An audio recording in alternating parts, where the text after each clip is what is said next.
Hello friends, तो पिछली video में हमने मेंस्ट्रुअल साइकिल के बारे में बात कर ली थी। अब नेक्स्ट अपना जो टॉपिक है वो कौन सा है? Fertilisation and implantation. तो हम पहले थोड़ा सा जो मेंस्ट्रुअल साइकिल है उसको रिवाइज कर लेते हैं, ठीक है। तो अब देखो यहाँ पर जब हमने मेंस्ट्रुअल साइकिल पढ़ा था तो उसमें क्या हुआ था? मेंस्ट्रुअल साइकिल में जो ओवेरी है, ओवेरी दोनों तरफ सिचुएटेड होते हैं, तो किसी भी एक ओवेरी से क्या वहाँ पर क्या रिलीज हो रहा था? सेकेंडरी oocyte, ठीक है। ये सेकेंडरी oocyte यहाँ पर ओव्यूलेशन से बाहर निकला और ये सेकेंडरी oocyte किस में चला जाएगा? आगे फैलोपियन ट्यूब में, ठीक है। यहाँ पर फैलोपियन ट्यूब में आ जाए और इसके बाद में यहाँ पर जो ये फैलोपियन ट्यूब है इसका एक रीजन होता है, इस रीजन का नाम क्या है? एम्पुला, ठीक है। तो ये जो सेकेंडरी oocyte है ये कहाँ पर आ जाती है? इस एम्पुलरी रीजन में आ जाती है, ठीक है। अब इसके बाद क्या होगा? यहाँ पर जैसे इसी दौरान जब एम्पुला में फीमेल गिवन यानी जो सेकेंडरी oocyte है वो जब एम्पुला में आ जाती है और अगर इसी दौरान जो मेल है वो कोइटस करता है ना, कोइटस कर सकता है या इसको हम बोल सकते हैं कोपुलेशन भी होता है इसका नाम, ठीक है। इसको हम सेक्सुअल इंटरकोर्स भी बोल सकते हैं, सेक्सुअल इंटरकोर्स, ठीक है। और इसको हम सेक्स भी बोल सकते हैं, ठीक है। तो क्या होगा यहाँ पर? जब मेल कोइटस करता है तो कोइटस में क्या करता है? वो जो मेल है वो अपने पेनिस को कहाँ पर डालता है? फीमेल की वेजाइना में, ठीक है। ये क्या है यहाँ पर? पेनिस। तो फीमेल की वेजाइना में पेनिस को डालने के बाद अब जो पेनिस है उससे क्या निकलता है? सीमन, ठीक है। तो पेनिस से कोइटस के दौरान सीमन के निकलने को यहाँ पर जो मेल है वो अपने पेनिस से इस सीमन को कहाँ पर छोड़ेगा? फिर वेजाइना के अंदर, ठीक है। तो वेजाइना के अंदर मेल के पेनिस के द्वारा सीमन के निकलने को हम क्या बोलते हैं? इंसेमिनेशन, ठीक है। यहाँ पर ये सीमन निकल रहा है और सीमन के वेजाइना में निकलने की प्रोसेस को हम क्या बोलेंगे? इंसेमिनेशन, ठीक है। तो इंसेमिनेशन हो चुका है। यहाँ पर जो सीमन है हमने पिछले लेक्चर्स में डिस्कस किया था कि सीमन के अंदर क्या प्रेजेंट होते हैं? स्पर्म्स, ठीक है। और एक बार यहाँ पर जो इंसेमिनेशन है उसमें कितने स्पर्म्स होंगे? आपके यहाँ पर 200 से 300 मिलियन स्पर्म्स, ठीक है। कितने मिलियन स्पर्म्स होते हैं? अब आगे क्या होगा?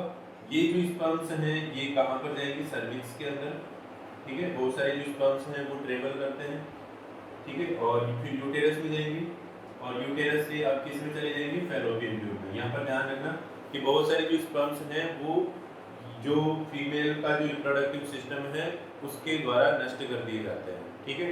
कुछ ही जो स्पर्म है वो कहाँ पर पहुँचते हैं? फैलोपियन ट्यूब में, ठीक है। अब कुछ स्पर्म्स कहाँ पर पहुँच गए? फैलोपियन ट्यूब में पहुँच गए। अब देखो स्पर्म्स इधर भी जाते हैं और इधर भी जाते हैं, इधर कोई मतलब है नहीं क्योंकि यहाँ पर कोई भी सेकेंडरी oocyte रिलीज नहीं हो रही है, तो इधर मतलब निकलने वाला है, ठीक है। तो क्या होगा? यहाँ पर स्पर्म पहुँच चुके हैं और स्पर्म अब पहुँचने के बाद अब कहाँ पर पहुँच चुका है? एम्पुला वाले रीजन में, ठीक है। और इसी जगह पर ये क्या है? सेकेंडरी oocyte, ठीक है। और ये क्या है यहाँ पर? स्पर्म। तो सेकेंडरी oocyte और जो स्पर्म है उसमें फ्यूजन होगा। तो फ्यूजन आप देखो यहाँ पर कैसे होता है उसको हम समझते हैं फर्टिलाइजेशन। देखो यहाँ पर ये हमने किसका डायग्राम बनाया है? सेकेंडरी oocyte, ठीक है। या इसको हम यहाँ पर बोल सकते हैं ओवम। अब देखो यहाँ पर अगर हम ओवम की बात करें, सेकेंडरी oocyte के स्ट्रक्चर की बात करें तो इसमें बाहर की तरफ दो लेयर्स पाई जाती है ना। सबसे बाहर की तरफ ये जो आप लेयर देख रहे हो रेड कलर में, इसको हम क्या बोलेंगे? कोरोना रेडिएटा, ठीक है। इसका क्या नाम है? Corona radiata. और कोरोना रेडिएटा के नीचे एक लेयर और होती है, उस लेयर को हम क्या बोलते हैं? Zona pellucida. इसका क्या नाम है? जोना पेलिसिडा, ठीक है। और जोना पेलिसिडा के नीचे यहाँ पर ये लेयर होती है, इसका क्या नाम है? सेल मेम्ब्रेन, ठीक है। तो सेल मेम्ब्रेन की बाहर की तरफ दो लेयर्स होती हैं, एक तो कोरोना रेडिएटा और दूसरी कौन सी है? Zona pellucida. अब होगा क्या यहाँ पर? जो स्पर्म है यहाँ पर बहुत सारे स्पर्म्स आते हैं, ठीक है। यहाँ पर हम एक स्पर्म को लेकर चल रहे हैं। ये जो एक स्पर्म है ये कहाँ पर पहुँच चुका है? इस ओवम के पास। इस तरह से बहुत सारे स्पर्म्स पहुँचते हैं, और यहाँ पर जो सेकेंडरी ओसाइट है उससे केवल एक स्पर्म ही फ्यूज करेगा। ठीक है, तो अब देखो यहाँ पर जो स्पर्म है वो किस में एंटर कर चुका है, ओवम के, यानी सेकेंडरी ओसाइट के पास आ चुका है। अब हमने स्पर्म की स्ट्रक्चर में पढ़ा था कि स्पर्म की स्ट्रक्चर में यहाँ पर क्या होता है, एक्रोसोम। ठीक है, तो ये जो एक्रोसोम है इसके द्वारा दो हार्मोन्स रिलीज किए जाते हैं। कौन से हार्मोन्स रिलीज किए जाते हैं, पहला है यहाँ पर हाइल्यूरोनिडेज, हाइल्यूरोनिडेज। ठीक है, और दूसरा जो एंजाइम है वो कौन सा रिलीज किया जाता है, एक्रोसिन। ठीक है, तो दो एंजाइम से रिलीज किए जाते हैं, हाइल्यूरोनिडेज और एक्रोसिन एंजाइम। अब देखो इसके बाद में क्या होगा, ये दोनों जो एंजाइम्स हैं ये अब कोरोनरी डेटा और जोना पेलिसिडा को ब्रेक करेंगे। ठीक है, तो अब देखो इसमें जो कोरोनरी डेटा है उसको कौन ब्रेक करेगा, उसको ब्रेक करता है हाइल्यूरोनिडेज। ठीक है, हाइल्यूरोनिडेज कोरोनरी डेटा को ब्रेक करता है, और जो जोना पेलिसिडा है वो किसके द्वारा ब्रेक होती है, कौन से एंजाइम के द्वारा ब्रेक होगी, एक्रोसिन एंजाइम के द्वारा। ठीक है, अब देखो यहाँ पर ये ब्रेक कर चुका है ना, और ये किसको ब्रेक कर चुका है, जोना पेलिसिडा को भी ब्रेक कर दिया इसने, और ये अंदर इसमें एंटर कर चुका है। ठीक है, और इसके बाद अब ये किसके कांटेक्ट में आएगा, इससे सेल मेम्ब्रेन के। ठीक है, अब देखो यहाँ पर जैसे ही स्पर्म सेल मेम्ब्रेन के कांटेक्ट में आता है तो उसी समय जो सेल मेम्ब्रेन है उसमें कुछ चेंजेस आ जाते हैं। ठीक है, वो चेंजेस कौन से होंगे, यहाँ पर जो ओवम की जो सेल मेम्ब्रेन है वो बाकी स्पर्म्स की एंट्री को रोक देती है।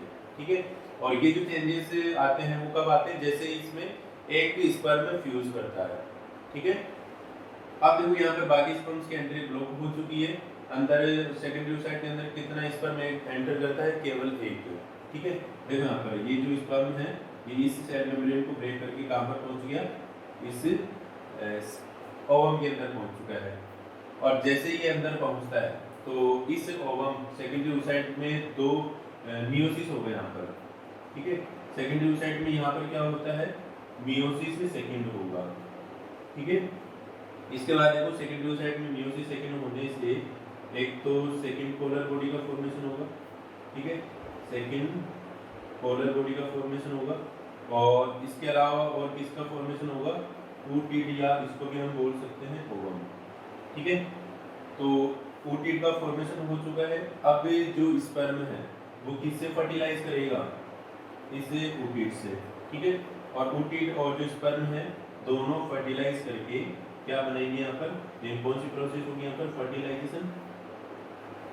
ठीक है, और फर्टिलाइजेशन से अब ये क्या बनाएंगे, जाइगोट। ठीक है, अब यहाँ पर आपको ध्यान देना है कि जो ओवम है ये भी हैप्लॉइड सेल है, और जो स्पर्म है ये भी हैप्लॉइड सेल है। ठीक है, तो इसके बाद जो जाइगोट बनेगा, स्पर्म और ओवम के फ्यूजन से जो जाइगोट बनेगा वो कैसा होगा, डिप्लॉइड। ठीक है, अब आगे इसमें क्या होंगे, इसमें डिविजन्स होंगे। डिविजन्स कौन से होंगे, यहाँ पर डिवीजन कौन सा होगा, माइटोसिस, यानी माइटोटिक डिविजन्स होंगे। यहाँ पर जो माइटोसिस होता है, जो डिवीजन होता है उसको हम क्या बोलते हैं, क्लीवेज। ठीक है, जाइगोट में या एम्ब्रियो में जो डिविजन्स होते हैं उन डिविजन्स को हम क्या बोलते हैं, क्लीवेज। और बार बार माइटोसिस होगा और उससे किसका फॉर्मेशन होगा, एम्ब्रियो का। ठीक है, तो इस तरह से यहाँ पर फर्टिलाइजेशन की प्रोसेस होती है और जाइगोट का फॉर्मेशन होगा। अब इसके बाद देखो आगे यहाँ पर फर्टिलाइजेशन हो चुका है। ठीक है, और फर्टिलाइजेशन के बाद अब किसका फॉर्मेशन होगा, यहाँ पर जाइगोट का। ठीक है, यहाँ पर ये क्या बन चुका है, जाइगोट। ठीक है, और ये जो जाइगोट है ये आगे इसमें फैलोपियन ट्यूब में रन करता है, और इसके साथ साथ इस जाइगोट के अंदर क्या होंगे, डिवीजन होंगे। ठीक है, यहाँ पर दो सेल बन चुकी है, फिर डिवीजन होगा, फिर इसमें 4 सेल बन जाएगी, इस तरह से डिवीजन होता रहेगा। और यहाँ पर एक स्टेज आएगी, कौन सी स्टेज आएगी, यहाँ पर मोरुला स्टेज। ठीक है, मोरुला स्टेज में क्या होगा, मोरुला स्टेज में यहाँ पर जो सेल्स का नंबर है वो कितना होगा, 8 से 16। ठीक है, 8 से 16 सेल वाली स्टेज को हम क्या बोलेंगे, मोरुला स्टेज। अब इसके बाद आगे क्या होगा, यहाँ पर मोरुला के बाद में एक स्टेज आती है उसका नाम है ब्लास्टोसिस्ट। ठीक है, ब्लास्टोसिस्ट में ये देखो यहाँ पर ये क्या है, ब्लास्टोसिस्ट। ठीक है, ब्लास्टोसिस्ट में जो सेल्स का नंबर है वो कितना होता है, 70 to 100 सेल्स। ठीक है, और इसके बाद ब्लास्टोसिस्ट में कुछ डिफरेंशिएशन होता है। क्या डिफरेंशिएशन होगा, यहाँ पर दो सेल्स का ग्रुप बनता है। दो सेल्स का ग्रुप कौन सा बनेगा, देखो यहाँ पर ये बाहर की तरफ ये अलग सेल्स बनाती है, एक लेयर बनाती है। ठीक है, और अंदर की तरफ क्या होगा, अंदर की तरफ अलग ग्रुप का सेल मास बनेगा यहाँ पर। ठीक है, अलग सेल्स का ग्रुप बनता है। अब देखो इसमें जो बाहर की तरफ जो लेयर है उसको हम क्या बोलते हैं, ट्रोफोब्लास्ट। उसका क्या नाम है, ट्रोफोब्लास्ट। और जो अंदर की जो सेल्स हैं उनको हम क्या बोलेंगे, inner cell mass, inner cell mass. ठीक है, तो ब्लास्टोसिस्ट में ट्रोफोब्लास्ट भी होती है और इनर सेल मास भी होती है। अब आगे क्या होगा, यहाँ पर ये जो ट्रोफोब्लास्ट है ये किसका फॉर्मेशन करती है, प्लेसेंटा का। ठीक है, प्लेसेंटा यहाँ पर क्यों जरूरी है, जो प्लेसेंटा है वो मदर से जो न्यूट्रिशन है वो कहाँ पर भेजेगी, एम्ब्रियो या फीटस के अंदर। ठीक है, और इसके बाद में जो इनर सेल मास है वो क्या करता है, वो बॉडी ऑर्गन्स का फॉर्मेशन करेगा। यानी बेबी की जो जितनी भी बॉडी है वो किसके द्वारा बनती है, केवल इनर सेल मास के द्वारा।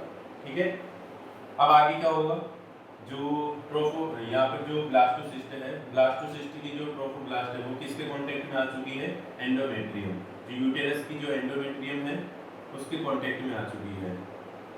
ठीक है, और इसके बाद क्या होगा, यहाँ पर इम्प्लांटेशन की प्रोसेस होगी। इम्प्लांटेशन में क्या होगा, जैसे ही ट्रोफोब्लास्ट एंडोमेट्रियम के कांटेक्ट में आती है तो यहाँ पर जो एंडोमेट्रियम की जो सेल्स हैं वो इसको कवर करना स्टार्ट कर देगी इस तरह से। ठीक है, एंडोमेट्रियम की जो सेल्स हैं वो इस तरह से कवर करना स्टार्ट कर देगी और इस तरह से जो ब्लास्टोसिस्ट है वो अंदर धंस जाएगी। ठीक है, और ब्लास्टोसिस्ट का एंडोमेट्रियम में अंदर धंसना, इसी को हम क्या बोलते हैं, इम्प्लांटेशन। ठीक है, तो यहाँ पर इम्प्लांटेशन भी हो चुका है और इम्प्लांटेशन अब किसको लीड करेगा, प्रेगनेंसी। ठीक है, किसको लीड करता है, प्रेगनेंसी को। ठीक है, अब इसके बाद जो नेक्स्ट अपना वीडियो होगा उसमें हम पढ़ेंगे प्रेगनेंसी एंड एम्ब्रियोनिक डेवलपमेंट। ठीक है, तो मिलते हैं नेक्स्ट वीडियो में। आई होप आपको ये वीडियो पसंद आया होगा। ठीक है, अगर वीडियो पसंद आया है तो इसको लाइक कीजिए, अपने दोस्तों को शेयर कीजिए और मेरे चैनल को सब्सक्राइब कीजिए। Thank you.